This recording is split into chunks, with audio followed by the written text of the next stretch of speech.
All right, I think we are going live right now. No, for everyone who's joining, I know you're logging in right now. We'll do some introductions.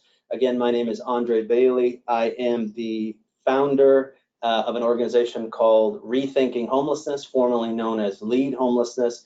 We're centered here in Central Florida, and we work every day to try to help communities. And when I say communities, law enforcement, continuums of care, mayors, you name it. If someone's working on the issue of homelessness, we're trying to help them figure out the best ways to solve that in their community. So we're so happy. This particular webinar is the second of two webinars we've done lately for those in law enforcement. This is how law enforcement can solve. You guys are here to solve panhandling for the entire nation, so no pressure at all, Chief. Right. So no, but this is every community in America, almost without exceptions, working on homelessness, panhandling, dealing with how to be loving to people who are living on the streets yet keep law and order. And so we're going to talk a little bit about in this session what law enforcement can do to best, work with those on the streets and at the same time protect public spaces. It's not easy, it's complicated, but we're going to talk about it. So we're going to focus on what ordinances that communities might want to consider. We're not here to give legal advice, but we are here to say, here's some things to consider when you're putting your ordinances together on panhandling, encampments, other homeless related issues. We're going to talk about that. We're going to talk about Martin v. Boise. I think that's one of the most important cases that any community out there should be talking about. I'm not an attorney. We have one attorney present and one guy that carries a gun, and then there's me. So, but I would tell you I have opinions on Martin v. Boise, but it's a case that's important. It's something that we think communities need to continue to grapple with. And then just how public space management and law enforcement need to work together. So, without further ado, I want to introduce Chief Orlando Rulone. Chief, how long have you been in law enforcement? So I've been in law enforcement for 27 years, and I've been a member of this community for 42 years. So obviously I'm very familiar with what's going on in the city of Orlando. So he is the chief of police in the city of Orlando, not the entirety of Central Florida. If you don't know Central Florida well, you've got Osceola County, more rural, Seminole County, a little more what they call upscale, but little still rural, and then Orlando, city of Orlando, big downtown, one of the big 25 cities in America, skyscrapers and all the other aspects that you might be dealing with there as well. So, but there are some rural parts of the city of Orlando. Absolutely. So a little bit of everything in the city of Orlando, and he is the chief of police. I also want to introduce Alex Carden. Alex, tell us a little bit about yourself. You've helped craft some of the ordinances we're going to hear about today. Tell everyone about yourself. Yeah, so after graduating law school as a prosecutor down in Miami-Dade for 5 years, and then I moved up here. And ever since the cases that we're going to be talking about, especially Reed, came out from the Supreme Court, we've really been working with the city of Orlando to make sure that we craft ordinances that match both what the Supreme Court requires and what our community is trying to achieve. So that's how we've become involved in this. Alex, how old are you? I'm 34. Alex is 34. I think Alex, I would tell you this, I think he's one of the smartest guys on these issues in America. And so we're very privileged to have him here as well. So without further ado, this is me. My screen is crooked. The only slide that's crooked on this is my slide. So I just don't read into that at all. But again, we're here rethinking homelessness to help you. If you have any questions, Chief, you were asking if they have questions, how they do that. There's a chat box. You can click on that chat box. We've already got some questions that have been coming in. We're going to try to answer, but you can click on the chat box, ask a question, or you can email us right now. We'll try to answer all of your questions in this 1 hour webinar. We're not going to go over an hour. We'll probably go 55 minutes, and we're going to get you guys back to work. So this is really how I look at the issue, Chief Alex, of homelessness. Homelessness really is at a crossroads in this country where we've thrown a lot of money at it. We've had a lot of conversations about it in Orlando, communities around America. And just really, I think over the past year, you've seen this bubbling conversation nationally in cities about where do we go from here? Some of our West Coast friends, we have a lot of West Coast communities, West Coast of the United States. I talk to you every day. Your communities have thrown a lot of money at this issue, and you've seen some success, but homelessness, panhandling, encampments, public spaces, it's a challenge, and it looks very different maybe than even 10 years ago in communities, law enforcement saying, what do we do now? What is the next chapter look like? I don't know if you guys saw this, but last week, the administration fired the homeless czar for America, Matthew Doherty, and replaced him with someone who has just very strong, don't feed the homeless, don't, like you see this almost conflicting conversation happening everywhere between how compassionate do we need to be and how do we just keep, I hate saying law and order, but how do we keep law and order? How do we keep our streets safe? How do we allow businesses to flourish? No one has all the answers, but I think we have some good insight from a law enforcement perspective today. But everyone is asking these questions. We see it every single day. And so if you're asking these questions, thank you for being on this webinar. A few things we want to just remind you of if you were on the last webinar. Again, we're going to focus a little bit on panhandling today and the ordinances surrounding panhandling and encampments and aggressive panhandling. But what law enforcement usually has to focus on is kind of a broader homelessness, public spaces, the crime associated that happens, and even addiction now. And so we're going to talk about that. We also, this is my opinion here, and I'm very strong on this opinion. It's unfortunate, like think about this. We have 150 communities around America who heard about a webinar on this topic and thought it was important on a Thursday to take time to watch this and learn. Chief, it tells me that there's a lot of law enforcement out there that knows that unfortunately they've got to influence and implement this issue. Sometimes, even if it's not ideal, law enforcement has to be front and center. Do you feel like you see that every day? Well, obviously, every community is different, and we all understand that when it comes to law enforcement, we are 24/7, and we're the ones who are having to respond to these type of calls. It is not, when you talk about who has ownership over people who are experiencing homelessness, it's not really law enforcement, but we recognize that we have to be a pivotal part in that process. What we have learned, and as you all probably know, that it takes everyone coming together to address this issue. Now, just let me give you some background about Orlando. Of course, Florida being the third most populous state in the country, with a very desirable climate for people to migrate to the state of Florida. Orange County, where Orlando is the fifth largest county in the state. Having said that, as you can see, that there is a lot of influx of people that are constantly coming into our region who feel that our region is a good place to visit and often stay.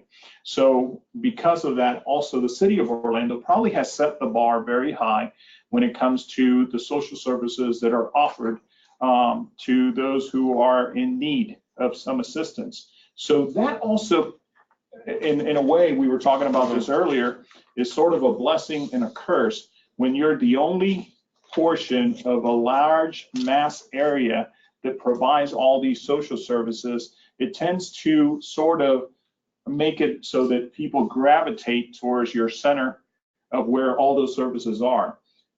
Again, we're very blessed. We are a very given community, but I think part of a challenge for us is that as long as if the entire region doesn't use the same approach, I think you will have communities like Orlando that has made significant progress in dealing with the homelessness issue, but because there are those services present and not so present elsewhere, that it will continue to draw more people towards our area. Yeah, this is a fascinating principle that Chief Rolon's talking about. But again, you gotta influence all aspects of homelessness in your community, because what we talked about before this webinar started is there are neighboring communities, not, this is Florida, not Georgia, California, that happens at times.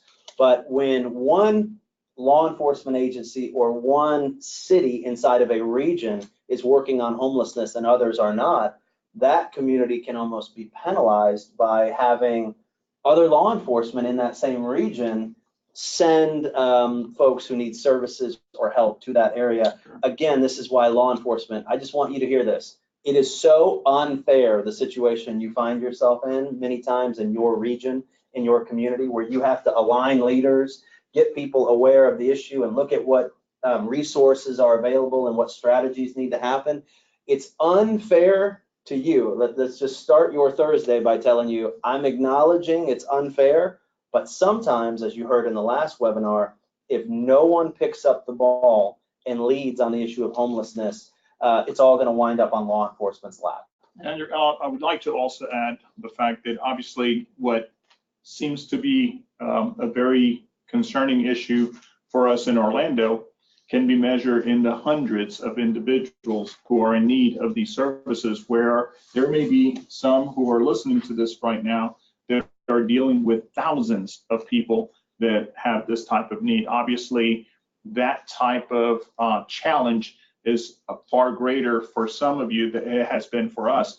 But I'll put it in perspective by saying this. My niece came to visit from LA recently, and her boyfriend were waiting for my wife and I to meet for lunch. And they took a walk, took a stroll through our downtown area and went to our Lake Eola, which is our focal point here in the city of Orlando.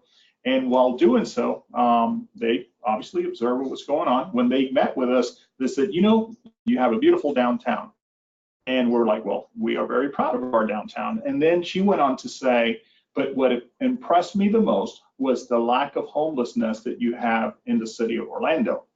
Now, versus LA. Versus LA, obviously, and versus what the opinion is of some of our own residents. It is a very challenging situation when you look at other parts of the country and you realize how grave this problem is, and then you see ours, and yet our community is very, very active in voicing their opinion as far as this activity goes, and how they feel that needs to be addressed, and it's putting a lot of pressure for us to deal with it. So that's why this topic is very important to us. Yeah, I'll paraphrase what he's saying in a different way. If his niece were to stand in front of business leaders in downtown Orlando and say, this is great, I mean, this community is doing a great job on homelessness and panhandling, Alex laughed, because he gets the emails every day and the team gets the emails every day. No matter how well you do on this issue with this challenge, in your own community, it's never going to be enough, and you're never going to solve it. But I will tell you, Orlando, Central Florida, we're going to get into the ordinances in just a minute. Alex is going to go through some of these important ordinances that Central Florida has and the rationale, the legal rationale behind them. But I think it's important to remember, by the way, I got to put this poll question up or Madison will get mad at me. So which of these 5 areas does your law enforcement agency seem to be impacted most by? Or need help most with? Common sense ordinances and laws, best practices on addiction, diversion programs, internal training and education, public space management, all the above. So answer that question really quickly. If you have a minute, that'll help us guide our responses back to you. But this is kind of what you were talking about. If your city's on this list, we're not singling you out. These are just communities we've recently visited. And look at what we're seeing in communities around America. In Central Florida and in the city of Orlando, this is a slide we use often. I would tell you, we're going to get into the ordinances in a second. We're going to get into the common sense ways that you can craft responses legally. But I will tell you, law enforcement, please hear this and hear me well. Your community cannot legally find solutions beyond a certain place if your leaders are not doing robust programs for those that are homeless. If you are not doing supportive housing, Central Florida and the city of Orlando, if you Google Orlando homelessness, actually you would get him and the city of Orlando, but if you look at city of Orlando and homelessness, you will see that from 2014 to 2018, this is a community that had one of the most successful runs of supportive housing in America. Just in downtown alone, roughly 700 individuals have gotten supportive housing. Probably half of that's veterans, half of that's non-veterans. That's a lot of people that would be homeless without that intervention. County, region-wide, that number is almost 2,000. So when the chief says we've got X hundred of people we're dealing with in the city of Orlando, that would be a lot more without the supportive housing initiative. Now, law enforcement, I know that's not necessarily your job, but it's important for you to realize even some of the things you hear today are going to be limited if you're not, as a community, doing these best practices. And Andrew, I think it's important to mention the fact that when it comes to funding compared to other regions in the country, it's been a very limited amount of funding from the public side. It's actually been the private sector combined with the private and public sector coming together to come up with the best process to put these individuals in proper housing. Yeah, these resources, the resources you're spending are probably limited. Ours have been limited as well. So let's dive in. And again, Orlando's had some success, but that success would not be possible without a lot of different aspects. So this is an article that came out about a year and a half ago. Even with all of this housing first success, Orlando residents, a lot of business leaders were complaining about panhandling. And there's been this big conversation. If our community is doing housing first and has shelters and all these programs, why are there still people panhandling? And I think this is an important discussion. I think you guys have a lot of insight into this as well. So I'm going to dive in for a second and let Alex take over. I'll have you guys switch spots real quick. Alex, talk a little bit to the law enforcement about why it's important that they understand the legalities of this issue. Sure.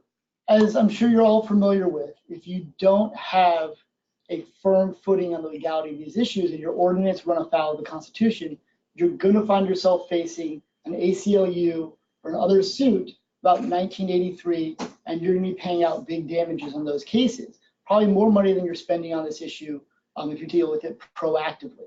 So it's very important, not only if you spend that money proactively and make sure those shelter beds are available and make sure you're involved in housing first, but you can avoid those lawsuits. So ultimately you're going to be saving your community money, plus making it a better place for everyone in the community. So it's very important to understand when you're passing these laws if they're going to pass constitutional muster. So Alex, let's walk through some of you. This is what you really wanted to hear. Let's walk through a few cases and talk about your opinion, Alex, on your one man. You're only one man, but let's talk about your opinion on these cases and what law enforcement and the city attorneys, county attorneys out there around America need to think about. Let's start with Schimberg versus Citizens for a Better Environment. Sure. Schomburg really started this whole process back in 1980. Back then, the Supreme Court ruled that solicitation, charitable solicitation, is protected First Amendment speech. No different than any other speech. So someone running for an elected office saying vote for my candidate or vote for this candidate, no different than any other type of speech. Charitable solicitation is protected First Amendment speech. And with that comes all the constitutional challenges in regulating that type of activity. So that's where the ball really started to get rolling. Okay, and then things were similar. There wasn't a lot of precedent. But then there's some cases that happen where they're not in chronological order. Talk about why Reed versus the town of Gilbert was very, very important. So the new discussion on all this, everything had been rolling along, and we had been under what was called intermediate scrutiny. So there's 3 levels of constitutional scrutiny. There's strict scrutiny, intermediate scrutiny, I'll pull it up and right then here for rational you. basis review. And those 3 levels, for years and years and years, panhandling and solicitation always fell under that second intermediate scrutiny. Once it became a constitutional issue, it goes above rational basis, so it rises to that second level. Reed kind of turned that on its head a little bit by saying, hey, these are now going to fall under the first level of strict scrutiny review. So Reed was a big game changer because now all of a sudden communities had the higher courts weighing in. Correct. So Reed almost on its face doesn't seem like it should have anything at all to do with panhandling, solicitation, or any of this. It was. Reed's really a sign ordinance case. So Reed comes out and this town in Gilbert, Arizona, had passed a whole bunch of different sign ordinances. And there's one for political speech, for commercial speech, for directional signs. And the one on directional signs was being challenged. So Reed, who was a pastor of a small town, a small little church, they didn't even have a fixed place to be. So every Saturday they put these signs out, and every Sunday they'd take them down. But they were required to take them down so quickly that even though they were taking them down the same day that their service was, they were still running afoul. And instead of paying the fines or being subject to the ordinance, Reed sued. And they lost at the lower courts, and they lost at the lower courts, and they lost at the lower courts, until finally they made it all the way up to the Supreme Court, where they won their case. And so you're still thinking, well, what does this have to do with solicitation? And just a few days after this case came out, the Supreme Court then comes out with a new decision. And it's Thayer v. Worcester, Mass. I said it wrong the first time I ever did this and said Worcestershire. So anyone from Massachusetts, I apologize for that first faux pas. But so they came out, and it's an actual panhandling case. It's a solicitation case. And the court didn't actually give any guidance on it. Instead, it said, hey, see this decision that we just issued a week ago, come back, sent it back to the lower courts for the lower courts to figure it out. So Alex, I think that's a lot for people to digest, and we're going to send these slides to you. But here's what, let me give you my layman's version of this. Previous to these rulings, law enforcement, a city, a county could create ordinances where they could say, hey, you can't panhandle. You can't, or you can panhandle during these times, and other times you can't do it, or you can panhandle here and not there. These court cases changed it to where now there's this strict scrutiny. Is that correct? That's correct. To where if you were to put these ordinances in place, the courts would say, no, you can't do that, and this is protected communication under the First Amendment. Would that be correct? That's correct. So now you have to have a compelling governmental interest. It's the absolute highest level. And before these cases, though, that this wasn't the way it was. Right. Before all these cases, there's a lower level review, a much easier level of review to meet. So as long as you had that, the firm government rationale behind it, it was probably going to be fine.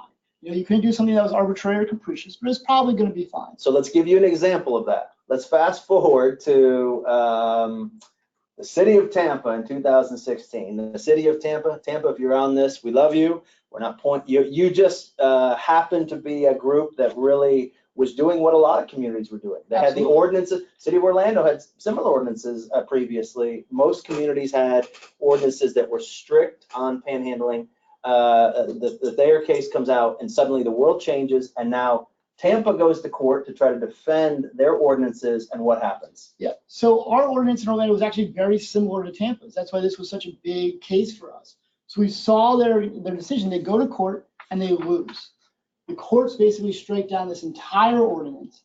So they had these prohibited zones, which I think a lot of communities had at the time, where you couldn't panhandle in a specific area, or a specific time of day you couldn't panhandle. So a lot of communities had sunset to sunrise, you couldn't panhandle. We had that here in Orlando back before Reed and all of this came out. And they have, you can't panhandle at certain areas, bus stops, trolley stops, sidewalk cafes, and like a lot of other areas, they had buffer zones around certain protected areas, such as ATMs, where people feel particularly vulnerable. And the court, and as part of this decision, all of this got struck down, and they had to redo their entire ordinance and really rethink, just like every other city should be, rethink their entire approach to this. In the city of Orlando, none of our ordinance, panhandling is now a verboten word. Yep. Verboten. What does that mean? I got forbidden. Okay, I grew up in. Okay, so you guys don't even use the term panhandling. That's not even a legal thing inside of the city of Orlando. Correct. Okay. We have solicitation ordinances to make sure that both people who are trying to be protected and not be exposed to all this have a way to make sure that they feel safe in their community and can avoid the speech when they're a captive audience. And we'll talk about captive audience, I'm sure, just in a little bit. Yep, and I'm gonna now flip to Orlando, the actual proactive changes that they put in place. I think this is very important though, because we're throwing a lot at you from a legal standpoint. I'll speak for myself here. I don't speak for the chief, and I don't speak for Alex when I say what's important right now, chiefs of police, law enforcement, sheriffs out there who are watching this, is that you have to craft ordinances in your community. You have to look at what are we going to do as a region. And Orlando absorbed, the city of Orlando, all of these court cases, and they came up with what they thought was both the right thing for their community, but maybe more important, legal. This is about the idea that a community, if they're going to be successful, has to find ordinances that are legal and work in the community. So, Alex, with all of these court cases, and we didn't even mention Martin v. Boise yet, because that was previous. That happened afterwards. Sure. Where did Orlando wind up? What decisions they wind up making? Sure. So Orlando really took a captive audience approach to what we would and would not regulate. So there's a history in First Amendment jurisprudence about captive audiences being able to restrict First Amendment rights, because not only do they have a right to speak, but you have a right to avoid that speech if you don't want to hear it. So one of the cases that had come out years and years ago, if you're in your home, it's constitutional to have a law preventing someone from picketing your home, because you can't escape that type of speech. It's your home, that's your sanctuary. So these captive audience rules really kind of trickle it through. So if you're in a place where you cannot avoid the speech, such as in the city of Orlando, we made it, if you are at a sidewalk cafe, for instance, you've already ordered your drink, ordered your food, you can't just get up and walk away. Of course, you still have to pay your bill, you still have to be there, you have a right to be there. So we made a balanced approach. Someone can come up to you, they can ask you once. If they receive a clear refusal, then they solicit you again after that clear refusal. That would be a violation of the ordinance because you are a captive audience. They've had the right to speech, but now you also have the right to avoid that speech. Alex, go back just a second. I should have started with this. Law enforcement out there, these changes happened in 2016, put in place in 2017. Is that probably the right time frame? But previous to this, Orlando, the city of Orlando, had blue boxes, and it was very different, correct? Yeah, previous to this, it was very different in downtown Orlando. In the downtown corridor, which is where most of our solicitation occurs, you were not allowed to solicit anytime from sunset to sunrise. Anywhere in the downtown area. So they, before these court cases, I just want you to see this through your own lens, Sheriff, police chiefs out there. They saw these changes in the courts and knew what they were doing in Orlando. I'm sure you don't want to tell me the private conversations, but I'm sure there had to be some conversations back then that said, if we don't change this, we're going to have to go to court, and this is going to be a tough day. Well, so absolutely. As those decisions come out, we evaluate. So I think Reed really changed the landscape for absolutely everybody. These cases had been upheld and upheld and upheld at the courts for years and years and years. And so we based our best decisions. There's two considerations we really make for passing any law. One, should we do this? Is this something that's right for our community? And then two, can we do this? And watch the nuance here. And Chief, I'd love your opinion on this, but watch the nuance. They had some ordinances in place that they felt the courts would uphold and probably would have been upheld 7-8 years ago. They saw these court rulings, and then they didn't come back with all panhandling is legal. They didn't come back with, oh, this means we can't address encampments or tents of it. Oh, now it's got to go from one extreme to another legal, what I'll call extreme. They won't call it this, where you feel like law enforcement has no ability to enforce law. They found ordinances that they thought were both compassionate, my words, and common sense. But instead of the blue boxes, they realized they had to allow legally panhandling, but they didn't have to allow aggressive panhandling. All of a sudden, sheriff, law enforcement, it becomes about the nuance legally of how you enforce these new realities. And it's tough, but you guys, if law enforcement doesn't create an environment where there is that balance, unfortunately, it can be a tough position for the community. And of course, when all of those changes, as you all know, when those changes are coming about, is a new learning curve for everyone. And it's not going to cure it. It's not going to stop it. I think I recall seeing some of the questions specifically when it comes to people at intersections, at highways and what have you. What have we done to address that? Well, the new ordinance that we put in place addressed it, but unfortunately, There are some that are still choosing to participate in that activity. We have literally lists and lists of individuals who frequent those intersections. We have had the media do a very good job of promoting or talking about the changes that we did with the changes that the new ordinance brought about. And we have seen the success of these new ordinances when it comes to our efforts to curb or to stop this activity. But even during one of the media stories, an individual at an intersection who was being interviewed about his activity, he said, I am willing to be arrested because I can make $25 an hour while I'm doing this. So you're still going to have a certain percentage that's going to be your chronic problem. And that's what we're trying to do here moving forward. We're trying to identify who our prolific offenders are when it comes to the panhandling activity, solicitation activity. And we hope that that will be the next phase that will help us in addition to the new ordinance that we put in place. So watch this, everybody out there. They went from an ordinance that basically banned solicitation other than in blue boxes to very nuanced ordinances that said, all right, you can't have a captive audience. We're going to send all these slides to someone using ATM. You can't be harassing a person solicited private property. You can't make false statements or have threatening behavior. This became the new reality when the old reality legally had to be changed. So they didn't go though. This doesn't say all panhandling is acceptable and put up a tent on the sidewalk. That is not, is that the new ordinance that you wrote, Alex? No, of course not. But I will tell you, as much as that sounds a little funny, I hear from law enforcement all the time that believe that these court cases tell them that that's what they have to allow.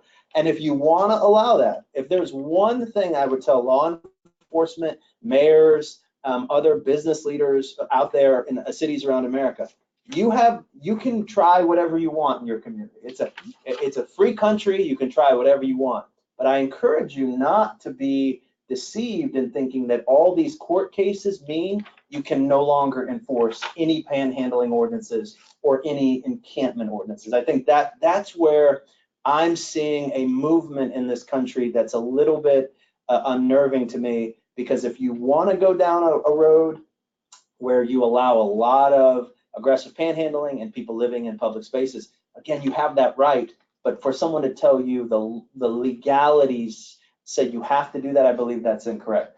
Talk a little bit about the other tools the city of Orlando is using right now specifically. So right now specifically, there's two other tools we're using. So on intersections, if you look back to Thayer versus Worcester and Norton versus Springfield, when these cases were really the first ones that came out, one of the things that they really kind of cracked down on and so that communities can't ban is any sort of solicitation at intersections or in traffic islands. If someone wants to stand on the sidewalk next to your big street and hold up a sign, you're probably not going to be able to prevent that. But we had some issues in the city of Orlando specifically, where a couple of pedestrians about a year and then a few years before all this started to change, actually got hit and killed at intersections while soliciting for funds. And the number one priority, of course, of all law enforcement is protect the safety of all the citizens and all the people in your city. And so we wanted to make sure that we didn't give people carte blanche to just start walking around intersections in the middle of traffic trying to solicit funds. So what we did, we saw a case that came out of Texas, and we saw that it was upheld, where they were able to prevent someone from giving anything or receiving anything to a vehicle that was stopped pursuant to a traffic control. Do you know that case, just in case someone's looking for it? Sure, it's Arlington. It's a Fifth Circuit case. I don't have the site on the top of my head, and I can't remember the plaintiff's case, but it came out of Arlington, Texas. We'll find that and get it to you later. And so we wanted to make sure that we didn't allow individuals to be receiving dollars from cars while they're at these intersections. You know, if you want to, have a sign that says, please pull over to this next parking lot, absolutely something that's going to be acceptable. It's important to know, as this case law is evolving, there's a case that came out about March, I want to say, it might have been April, that said that such an ordinance might not be acceptable. So it's very important that as there's these splits in the circuits, as these cases come out, to watch them, how they develop, and if they're going to be in your circuit, you're really going to need to pay attention to that case and consult with your attorneys for your city. A couple questions. Phil Bostian, Chief of Police at Park City Police Department. This is for Chief Roulon. Does anyone have an ordinance that prohibits standing on or along a street or a highway for the purpose of collecting funds? That's what Alex was just talking about. Why is that important? It is. It's probably one of the biggest complaints that we get on a regular basis, not just for our local roadways, but our interstate. Interstate 4 is a major roadway that crosses through here in the Orlando area. And that is one of the #1 complaints that we often get, people doing that. So we try to apply all kinds of different statutes, city ordinances to it. But again, it goes back to the issue. Actually, the #1 issue. Society as a whole tends to be very giving, and there's always going to be someone who's going to be willing to feed that need. So whenever you have a situation where the community continues to give or give out money at those intersections, of course, it's going to be a draw for these individuals. You'd be amazed how many people we have arrested repeatedly, and you'd be amazed how many times, and as I'm sure you all have done, you have told the public, please don't give them any money. Give it to a worthy organization that is out there trying to help them to bring that benefit to them directly, not for the potential of them using it for alcohol or drugs. But the ordinance has proven to be beneficial for us. Whenever we see a spike in activity, we redirect our resources to those intersections or locations, and because of the ordinance, we've been successful in addressing it whenever it rises to a level where it brings a concern. Chief, it's both illegal to give and receive in that situation, right? Correct. So we have not had any cases where we've actually taken our approach to address the drivers, but it may get to that point someday. Yep. So again, if someone is not in a roadway and they're holding a sign, they're panhandling, City of Orlando realizes that that is constitutionally protected. It's not even panhandling. That's not a thing. It is communication. They can hold up a sign that says vote for Donald Trump, or Hillary should have won, or stop using straws, or we love meat, or they can hold up a sign that says give me $1. Same thing, right? Absolutely. Once you start getting into the content of the sign, if you have to think, hey, would this sign be okay if it said absolutely anything else? It better be okay if that is a message of solicitation as well. So if you want to have a sign that says vote for Andre, if that sign's going to be okay, then the sign that says I'm hungry, I'd love $1 also is going to need to be okay in that same spot. But if that person then walks into an intersection, that doesn't have to be allowed necessarily. There's the courts, there's still a lot of conversation, and currently the courts say that you don't have to allow that. Correct, yeah, so it's very important, again, to be nuanced in these areas. So we're very fortunate our partners in Orange County have an ordinance that prevents solicitation at your arterial roadways and your collector roadways. So these are gonna be your big intersections. Because one thing is someone soliciting on a little 2-lane road in a residential neighborhood. That's a completely different area and a much more dangerous area if someone's soliciting on the interstate. So it's very important when you're making these decisions for your community to think about how can this be narrowly tailored for a compelling governmental interest? And are there going to be other avenues for that same speech to be allowed? Nuance is everything now, in my opinion. Let's go to, just for the sake of time, we've got many questions. Joseph Morris, Chief of Police and Arapahoe Community College, Littleton, Colorado. Can you discuss strategies for addressing the influx of homeless individuals in public educational institutions, libraries? So, of course, we're dealing with that issue also, but we're very fortunate, as I'm sure everyone else is, that the actual libraries, for example, are hiring extra duty officers to work during peak hours when some of this activity is taking place. But as long as the individual is in there, the individual's doing everything that they're supposed to, whether it's just reading or using their computer equipment, and they're not creating an issue, then obviously they have that right to enter those facilities. Whether the person is in a condition or a situation that unfortunately becomes unpleasant to be around them because maybe they have lack of shower and what have you, that is an issue obviously that we have not had to confront, but could potentially arise, and someone may be asked to leave because of that. But again, one of the things the chief is stressing right now is it's not illegal to be homeless. Yeah. It's not illegal to unfortunately be unkempt or to necessarily not look as good as someone else. And if people are in libraries and they're using computers or looking at books, homeless or not homeless, this is not something that you can enforce. And you would not, if you put an ordinance together that said homeless people are not allowed in public libraries. But I think Alex may be able to give us an additional perspective on that issue and how we're dealing with it here specifically, because at times it arises. So what's the nuance of that particular issue? Sure. So just because someone makes you uncomfortable is not going to be something that you're going to be able to regulate. What you can do is make sure you have the exact same standards for absolutely everyone, and it's going to be applied and it's going to be acceptable.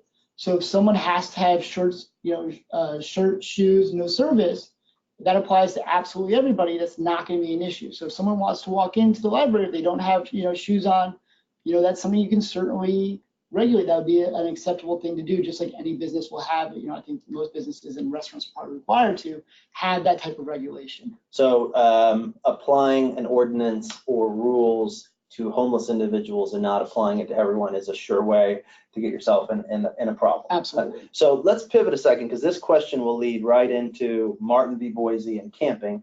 A lot of people interested in this. John Ishmael, Deputy Marshal at Clearburn, Texas.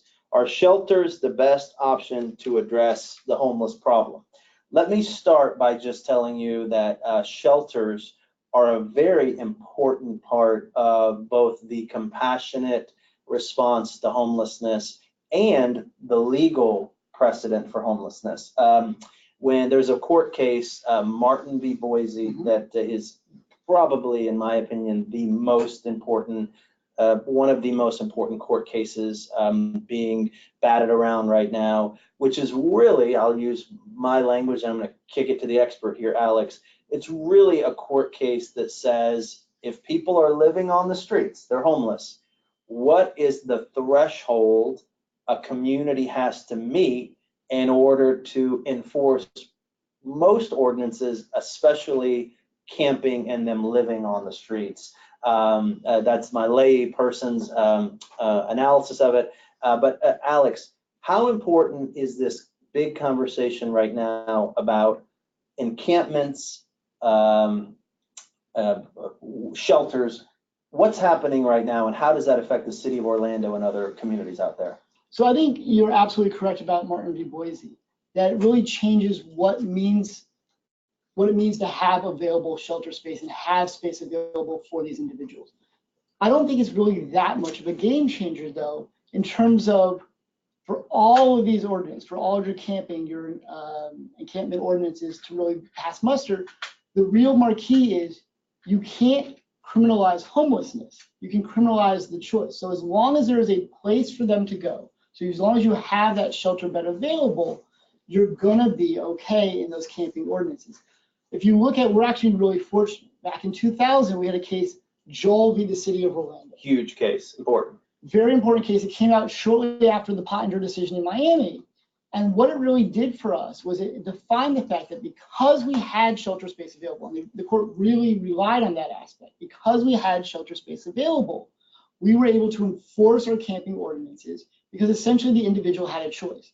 They were choosing not to go to the shelter and rather to camp in the street. And because of that, it wasn't a status issue. It was simply an issue about what was right for our community, and we didn't want to have camping on public property.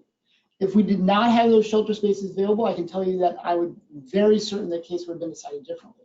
What Martin versus Boise really does is it shifts perspectives to say, hey, what does available really mean?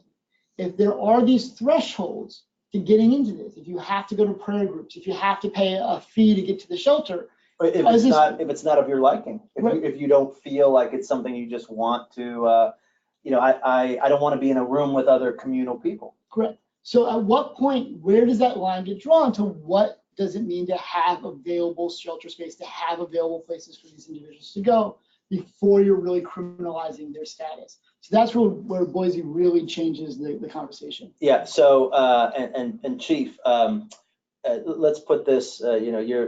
The buck stops with you in the city of Orlando. I tell folks, because I hear from people, I hear from law enforcement around America. This might even be hard to believe. I'm going to tell you this, but I hear it all the time. Well, Martin v. Boise means if someone puts up a tent on the sidewalk, I have to let them do that. Why, if I were to get on a bicycle and ride around downtown Orlando, why am I not going to see? I'm not going to tell you I'll not see any tents, but I don't remember seeing. If a tent goes up in downtown Orlando, it doesn't stay up long on public property. Why is that? And what can other law enforcement leaders around America who have tents all over their public space, what are your thoughts on what they should think about? I think it just comes down to, we're very fortunate to have very talented individuals like Alex, obviously, who are deep into the weeds when it comes to what is proper or acceptable or not, and will stand up to the courts. But I also think that if you go to any part of this country and you go from one state to the next, you will find a different set of rules. Yeah. And unfortunately, when you don't have consistency on how the nation may be addressing or could address this issue, you will have differences of opinion that unfortunately will handcuff the communities on to what extent they may be able to exercise best practices that work in other communities. But if an individual, homeless or otherwise, not just homeless, wants to put a tent up or put their belongings and live in a public space in the city of Orlando, that's not allowed. That will not be the case here in Orlando. So I just food for thought, law enforcement. This is a big city in the United States that has made decisions to have ordinances and the community's made decisions to not allow tents, and they've created alternatives, and this is not, a draconian, way of looking at this. But just think about your community. If you have tents all over the place, realize that there's probably more of a choice in that than you might be admitting right now, because I can show you multiple communities who are thinking about the nuance. So talk just a little bit further about section 40 through 52. This is Orlando's camping. What's allowed and what's not allowed for camping inside of the city of Orlando? Yeah, so Joel, we have this thing called the Most Used City Ordinance Book, or MUCO, is what is talked about in Joel. So the ordinance that we have on its face is not how we've ever interpreted and not how we apply it. So the mere fact that someone is asleep on the sidewalk or asleep in a public place, they're not otherwise blocking the sidewalk or violating another ordinance, is not in and of itself going to be defined as camping. What is camping is that conscious effort to set up shop, to put something down, your sleeping pad, pillows, etc., and really decide, hey, this is where I'm going to sleep tonight. And because we've had the ability in Orlando to have shelter space available to these individuals, we make sure that they have that choice and they've decided to camp.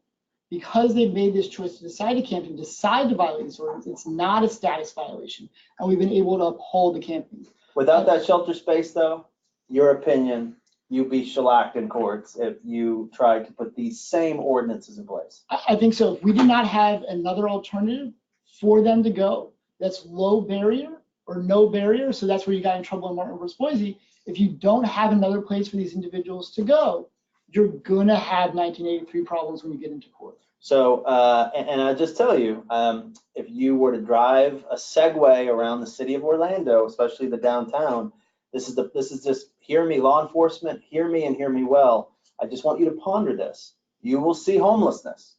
You'll see people panhandling. But you will not see, for the most part, individuals living in tents in public spaces. And if you go to other communities, you will see that. And as simple as that is, that's something to consider, because, and I don't want to get too far off into this, we can do this at a later time. If you start allowing encampments, tents, encampments, then the legal precedent changes, right? Absolutely. If you start to allow these encampments, now you have to think about 8th Amendment violations. What are you going to do with their property? If they've been living here for months on end, how are you going to show them that they can't be here any longer? how are you going to store the property, make it available for them so you don't have unlawful takings and you don't have these other Eighth Amendment issues that you're going to run into if you've allowed these encampments to build up and build up. And that's a whole nother challenge. Now, that's not to say that if you go to some isolated wooded area that someone may have not taken advantage of the opportunity to set up some type of camp there. But again, we do have the ordinance in place that allows us to exercise the enforcement of removing that camping situation from that environment if it comes to our attention. These issues are complicated, but if you're going to be successful law enforcement, these nuances are critical to your success. If you want to pass ordinances banning panhandling, you're going to lose in court and you're going to be in a bad position. But if you want to say that aggressive panhandling isn't something you want to allow, then you're going to have opportunity to do that. If what you're hearing from the city of Orlando is, if you want to ban all forms of homelessness, that's not something you could or would do. But if you wind up wanting to not allow new tents set up in public space, you can do that. So it's just all about the nuance and what the law says you can and can't do. And I compare it to transportation. I know this is a terrible example for most, but I'm going to compare this to transportation as a community issue. If you work on transportation, roads and buses and all of the aspects of transportation every day tirelessly, then transportation is still bad. But if you don't work on it, it can cripple your community. It can make your community almost unlivable. I think homelessness and all of these issues are the same way. You're never going to solve homelessness. You're always going to have these issues.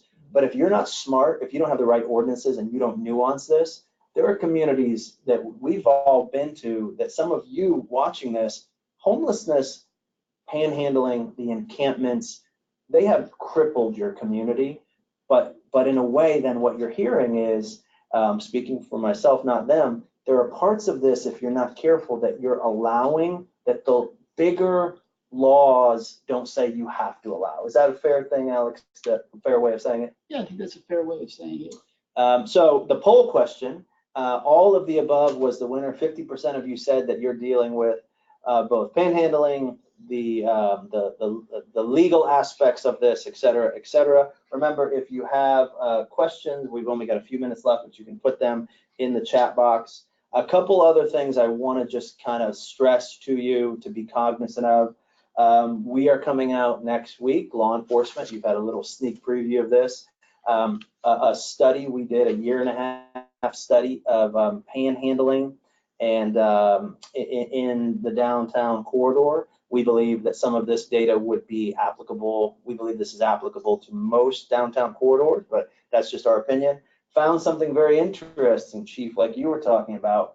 When someone is a frequent panhandler. Now, I'm not talking about a few times a day. I'm talking about the average panhandler that we studied was panhandling 6 hours a day, 6 days a week. That's 1,400 minutes a week. I hope my math's right, might be 2,400, but Alex will correct me later. What we found is this, though. What we found is this. These individuals who are panhandling the most were an intersection of homeless. They were homeless, but they had mental illness, and every single one of them had drug or alcohol addiction, and they were panhandling for that. That's tough. It's a tough reality to address that, but we're going to be talking about in this community and others that giving people money might not be the best idea if they're panhandling frequently. And it also goes to show that this goes far beyond just a local approach on how to address this issue.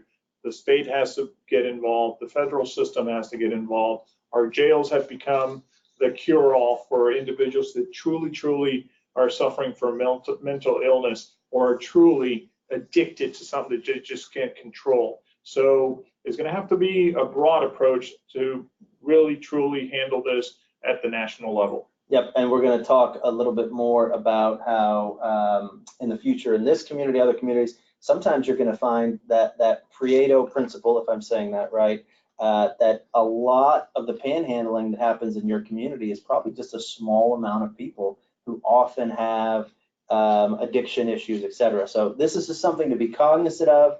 Your community has to know who's on your streets the best you can and get help and services for everyone that you can get help. Supportive housing for many people is the only way they're going to get off the streets. But at the same time, you're going to have ordinances that make sense as well. We've already talked about this, but you got to have the right programs in place, shelters, doing permanent housing. I actually think, Alex, it's my opinion, that when this goes, when the Martin versus Boise case eventually goes back to the Supreme Court, the ruling will be incredibly nuanced. I think my opinion, I think it'll be, okay, communities are going to have shelters and maybe other services to pass a threshold. What's your gut tell you on the Martin v. Boise case? Speculate for me. So. I think it'll be interesting in front of this Supreme Court. I think it will be very much of where you draw the line and what is an available shelter space.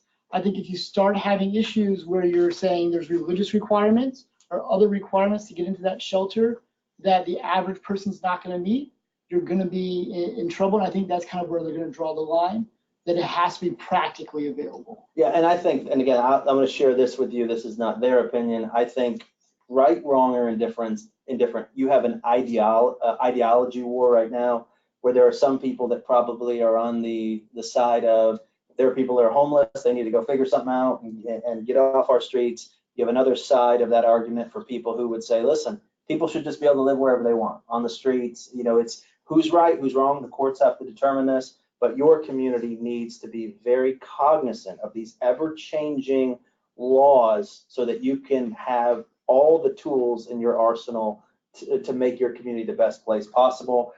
Permanent supportive housing, I'm sorry that you have to become a service provider, if you will, and I don't mean that literally, but your community, law enforcement in your community, there are some folks who are homeless who absolutely will never get off the streets without permanent supportive housing. This is something that you should, as law enforcement, be inquiring. How's that happening in our community? Because remember, there's all this stuff happening in your community on homelessness. You might have to figure out how to look at, bring leaders together and look at what's happening on this homeless issue. I'm sorry, law enforcement, that you are in this position where you might have to lead on this issue, but I'll tell you, this is my biggest point today on the webinar or in the last webinar.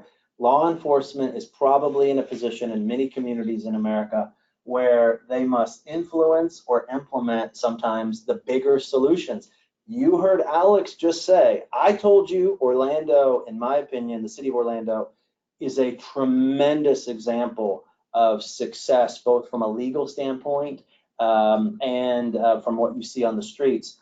But you heard today, if the city and other partners had not done shelters and had other programs, they probably could not enforce the ordinances they have now. So you can go craft all these beautiful ordinances, but you might have to, in addition to that, align leaders to get the legal threshold. I don't want to look at this just legally, but you might have to meet certain community thresholds or you're just dead in the water without doing that. So that's 100% correct. This, you need great leadership like we have from Chief Rolone on the law enforcement end of this, but this has to be a team effort. You have to get your mayors involved. You have to get your private sector involved. You have to get your business leaders involved to make sure that everyone's on the same page. Because if it's just one hand or the other, not knowing what the other one's doing, you're never going to be able to do anything really with this issue. I'm biased, but I will tell you that this community, Central Florida, or the city of Orlando, has really benefited from that idea. You've got great law enforcement leaders like the chief here who have been fighting the good fight on homelessness. Then you had a mayor very passionate about this issue who in 2014 made homelessness his #1 priority. That's what he said, homelessness is my #1 priority. Then you saw providers and hospitals and business leaders. So you gotta, sometimes though, I will tell you law enforcement again, you might have to push your community to get all the right people to have the right ordinances, to have diversion, to look at all of these things.